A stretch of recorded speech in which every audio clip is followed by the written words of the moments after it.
पाकिस्तान ने कहा और आपने मान लिया और आपने सीज फायर का आज रक्षा मंत्री जी को मैंने सुना, उन्होंने कहा भाई, उन्होंने कहा कि महाराज हाथ जोड़ते हैं छोड़ो, उन्होंने कहा और आपने मान लिया।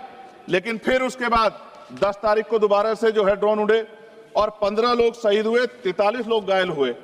हम अपने आम नागरिकों को क्यों, जबकि मान रहे, मैंने रक्षा मंत्री जी को सुना, वो कह रहे हैं कि ऑपरेशन सिंदूर खत्म नहीं हुआ, ये रोका गया, इसका मतलब हमें खतरा है कि दोबारा भी हमला हो सकता है, पाकिस्तान अपनी हरकतों से बाज नहीं आ रहा। तो हम अपने आम नागरिकों को और सेना के जवानों के जीवन को खतरे में क्यों डाल रहे हैं भविष्य में? क्या हमें इसके पुख्ता और परमानेंट इंतजाम नहीं करने चाहिए? जैसे अगर सरकार को, मैंने कई बार सुना सरकार के लोग अखंड भारत की बात करते हैं, इससे अच्छा मौका आपको काम मिलता। पीओक्यू लेने के बाद हमारे उत्तर प्रदेश के मुख्यमंत्री बार बार कहते कि चुनाव में कह रहे थे 6 महीने के बाद पीओक्यू इधर होगा, अगर सरकार बन गई, जनता ने तो मौका दे दिया, कहां है पीओक्यू? क्यों नहीं लेके आए इस बार आप लोग?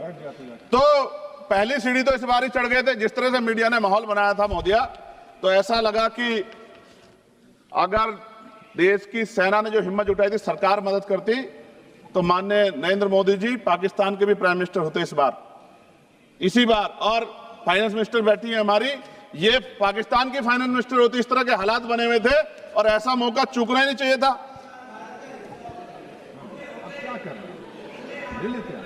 ले लेते, इससे अच्छा मौका किसे कैसे मिलता?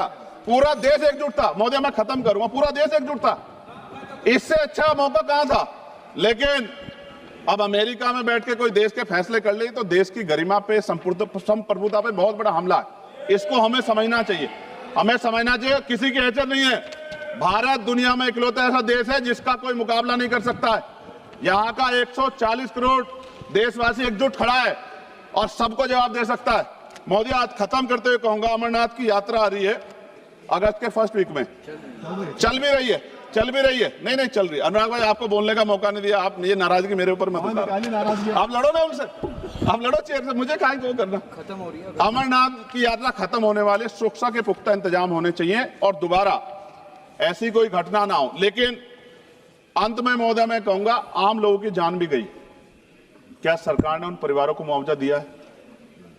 क्या उनके जीवन का कोई मूल्य नहीं? जिन्होंने अपने परिवार खोए, जिन्होंने अपना घर का बेटा, पति, घर का कमाने वाला खो दिया, उनका भी तो अधिकार बैठता है। सरकार ने क्या मुआवजा दिया, इस बात की जानकारी भी सरकार को पटल पर रखनी चाहिए, सामने रखनी चाहिए। और अंत में मैं धन्यवाद दूंगा भारतीय सेना को और भारत के का जो प्यार है कि पाकिस्तान और आतंकवादियों के भरसक प्रयास था कि यहां सांप्रदायिकता का माहौल बन जाए, लेकिन देशवासियों ने समझदारी दिखाई।